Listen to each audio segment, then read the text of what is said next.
Excursión: Laguna de Gallocanta, Cañón de Río Mesa. Nos dirigimos desde Madrid a la Laguna de Gallocanta.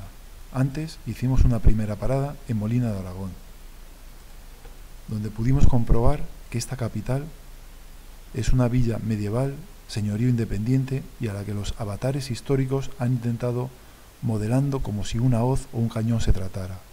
Declarada conjunto histórico-artístico por la gran belleza e interés de sus monumentos, como el Castillo Alcázar, construido por los Lara en los siglos XII y XIII, el puente románico, numerosas iglesias como la de Santa Clara, construida a finales del siglo XIII, en estilo de transición del románico al gótico, San Pedro, San Gil y San Felipe, conventos como el de San Francisco, palacios como el de Virrey de Manila, los Montesoro, los Arias, Marqueses de Villel, los Invéz, Garcés de Mantilla, etcétera, etcétera.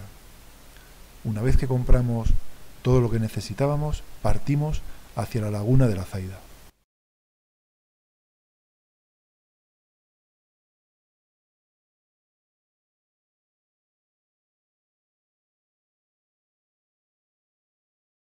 Tras un breve trayecto en autobús, llegamos a la Laguna de la Zaida, perteneciente al complejo de lagunas de Gallocanta. A pesar de tener un origen común con la Laguna de Gallocanta, hace unos 2 millones de años sus aguas, por el contrario, son dulces y proceden en su mayoría de la Sierra de Santa Cruz. Cuenta con una interesante avifauna nidificante compuesta por zampullín cuellinegro, fumarel cariblanco, ave fría, focha común y diversos ánades. En el siglo XVI se construyó una presa con una compuerta que años alternos impide la llegada del agua del arroyo a la depresión de la laguna. De esta forma, la superficie de la laguna se cultiva durante un año y al recoger la cosecha se vuelven a abrir las compuertas y el vaso de la laguna vuelve a rellenarse de agua. Al llegar al observatorio coincidimos con varios ornitólogos extranjeros. En ese mismo momento empezaron a llegar bandos de grullas a la Laguna de la Zaida, a la vez que un aguilucho lagunero merodeaba por los márgenes. Ya con el telescopio pudimos distinguir buenos bandos de tarros blancos, ave frías, patos bucharas y una gaviota reidora.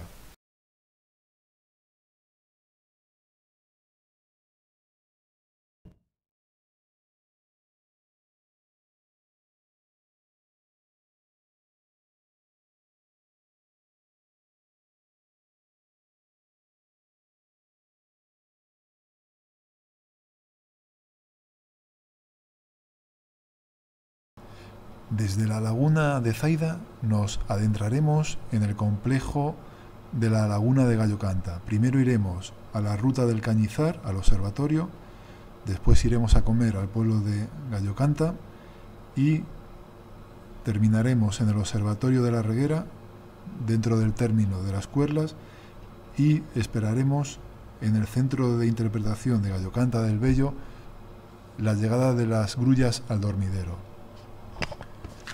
Tenemos que decir que la Laguna de Gallocanta disfruta de un doble reconocimiento conservacionista, estando considerado como un humedal de importancia internacional, convenio de Ramsar y reserva natural, pero es por encima de todo el mayor humedal salino de la península ibérica y el mejor conservado de Europa occidental. Los orígenes de la protección de la Laguna de Gallocanta se remontan a finales de los años 70. Ante la amenaza de la desecación de la laguna, surgió un importante movimiento conservacionista en defensa de la misma, en la que participaron personalidades como Adolfo Aragaís o Félix Rodríguez de la Fuente. En 1987 se declaró como zona de especial protección para las aves y en 1995 fue declarada refugio de fauna silvestre por el Gobierno de Aragón. En primer lugar, forma parte de la denominada Red Natura 2000, además de como zona de especial protección para las aves, CEPA, por su inclusión como lugar de importancia comunitaria desde 1988.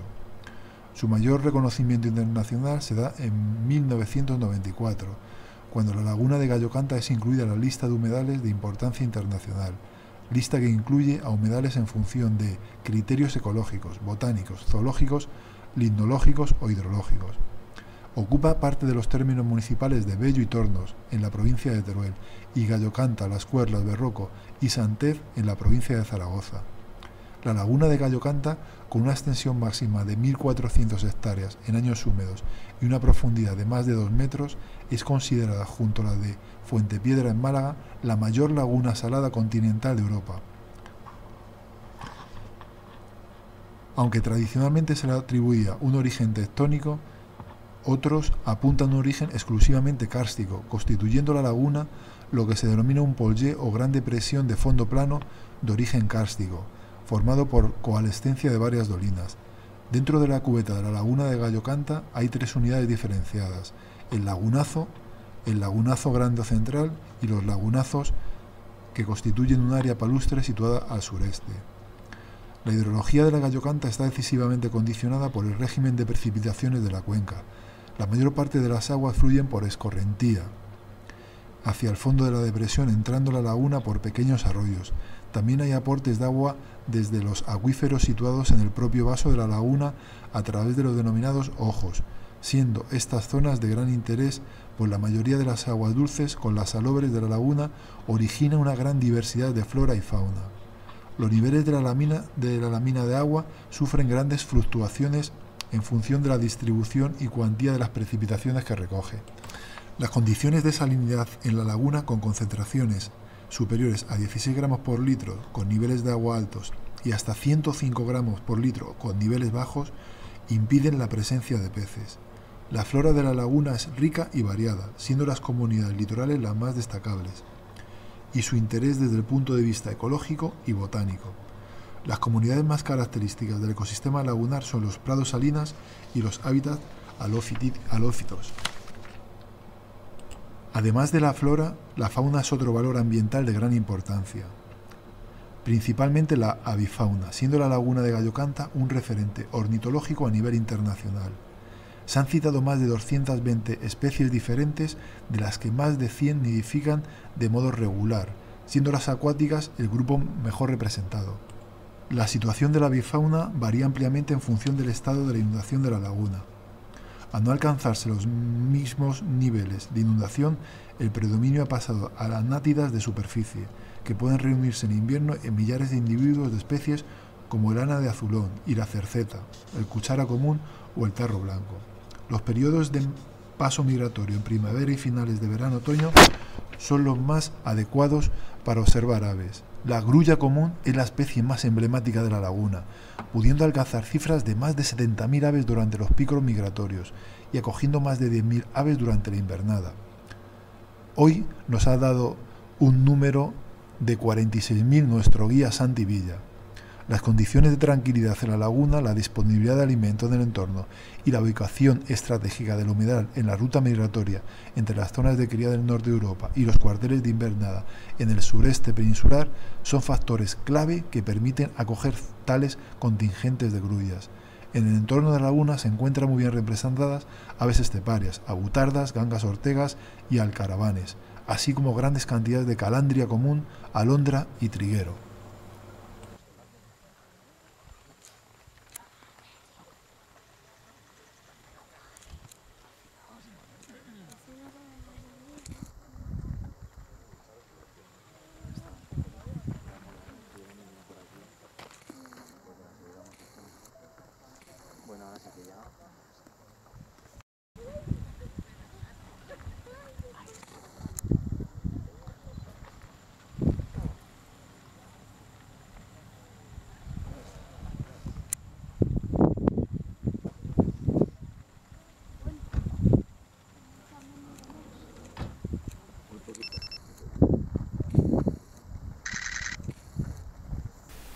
Una vez disfrutado de la entrada de las grullas a su dormidero, un espectáculo inolvidable, nos dirigimos a Daroca a pernoctar. Ya casi de noche y con una carretera muy peligrosa, llegamos al hotel 100 Balcones de Daroca. Cenamos y nos dimos un paseo por la gran villa histórica aragonesa. Daroca es una condición de tierra de frontera, de límite entre regiones y reinos, de paso de caminos, de encuentros y de partidas, siempre en permanente estado de alerta. Ha sido la principal característica que ha marcado la historia de Daroca, una de las más hermosas y sufridas ciudades aragonesas. Recorrer las calles de Daroca nos llevó de regreso a las épocas más esplendorosas de su pasado. Ya puertas nos reciben, mostrando con su porte la importancia de la ciudad.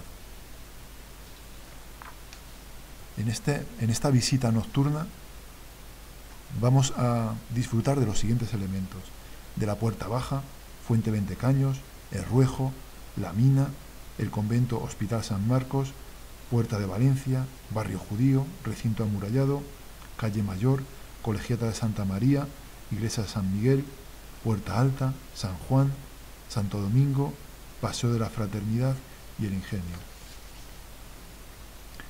La Puerta Baja, de sólidos sillares, da la bienvenida a los viajeros procedentes de Levante y Castilla, con sus robustas torres rematadas por almenas construidas en el siglo XVI.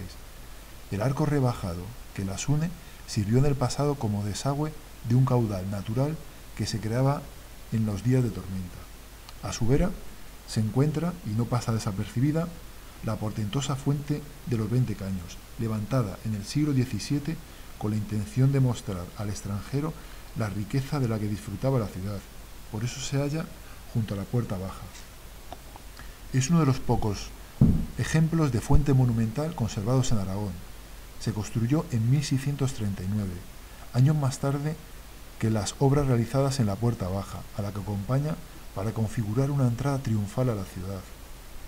En cualquier caso, la fuente se concibe como un monumento arquitectónico y contiene un repertorio decorativo de claro matiz manierista. Se dispone de forma frontal, se articula mediante pilastras con decoración de grutescos y jarrones y capiteles con niños andantes arrodillados.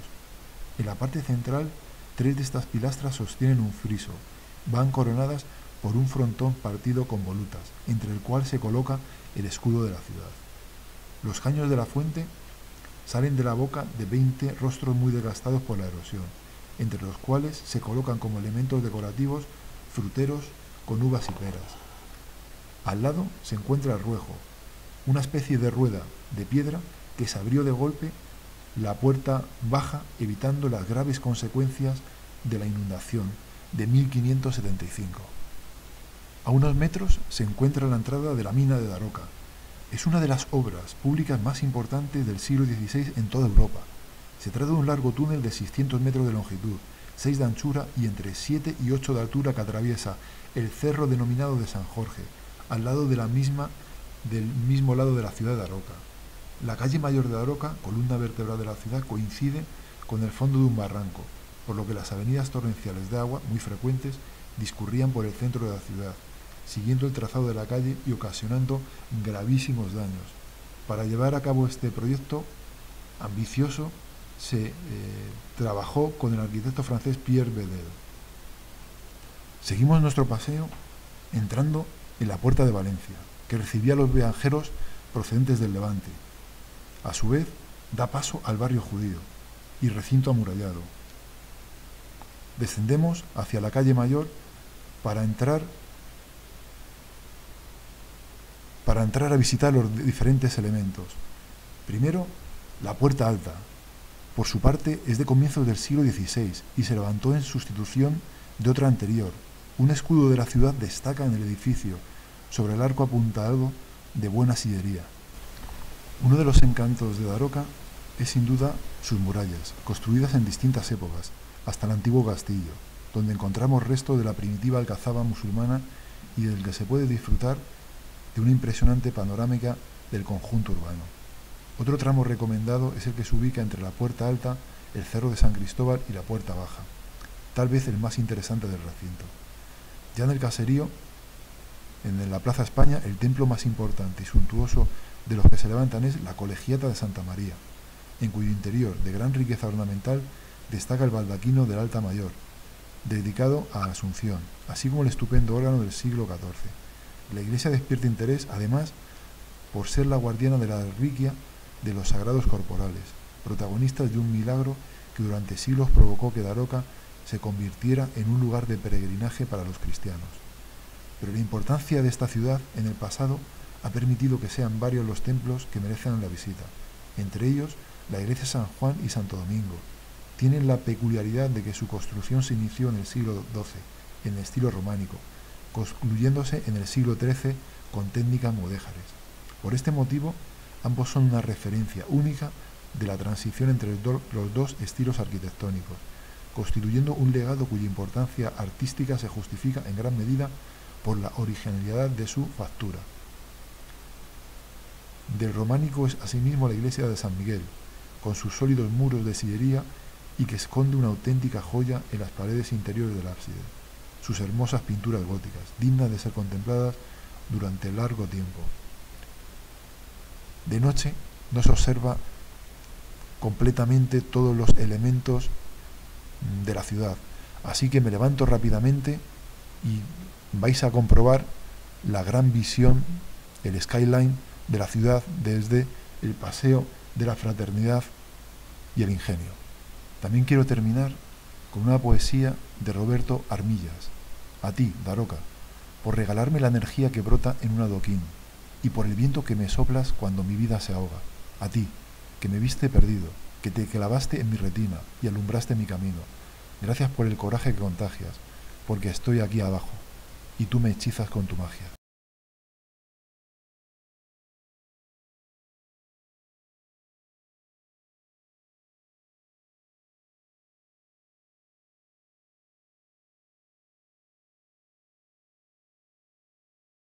A la mañana siguiente, día 17 de febrero, partimos de Daroca hacia la laguna de Gallocanta, a ver si teníamos tanto éxito como el día anterior.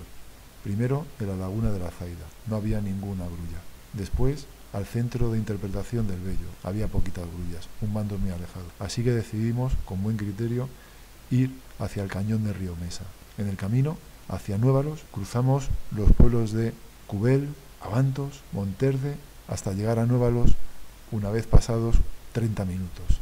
Allí desayunamos, compramos pan, agua y los víveres necesarios para realizar la última excursión del fin de semana, la ruta del barranco de la Hoz Seca, entre Jaraba, término de Calatayud, y Calmarza. Jaraba, en la provincia de Zaragoza, alberga un impresionante paraje natural formado por la ribera del río Mesa y sus dos desfiladeros.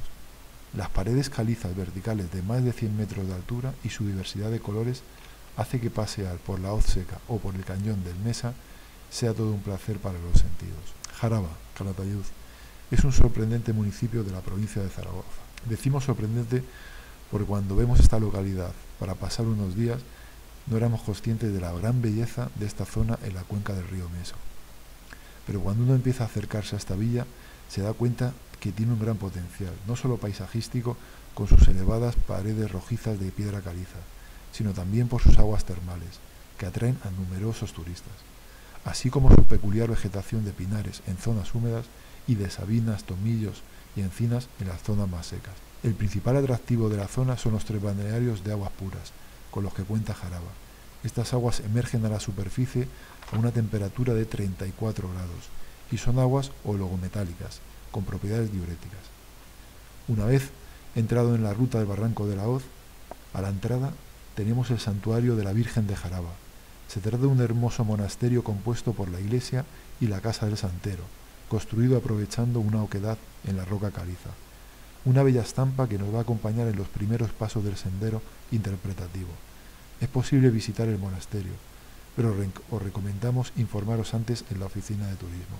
A su paso por el barranco de la Hoz Seca podemos observar diferentes buitres leonados, pico gordos, roquero solitario, chochines y algunos zorzales. Volvemos a nuestro merendero, donde comemos y tras una hora levantamos mesa para realizar la última ruta de la tarde, las hoces de Río Mesa, entre Jaraba y Calmarza, en una pista de carretera. Las hoces de Río Mesa es un espacio natural catalogado como CEPA, zona de especial protección para las aves, es decir, es una zona protegida por los Estados miembros de la Unión Europea y catalogada como zona natural de singular relevancia para la conservación de la avifauna amenazada en extinción. La Convención parte del reconocimiento de que las aves del territorio europeo son patrimonio común y han de ser protegidas a través de una gestión homogénea que conserve sus hábitats. En las zonas de protección se prohíbe o limita la caza de aves en fechas y técnicas. Se regula la posible comercialización y los estados están obligados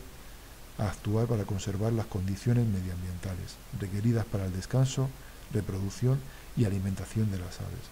Ya recorriendo el cañón del río Mesa podemos disfrutar de la diferente avifauna, roquero solitario, alguna collalba, roquero curruca, gavilán, dos águilas perdiceras y los innumerables buitres leonados que merodean a nuestro alrededor. Pero lo más importante es el ruido del río Mesa en sus diferentes tramos alrededor de la carretera. Esta excursión ha sido un placer en todos los sentidos. Hasta la siguiente.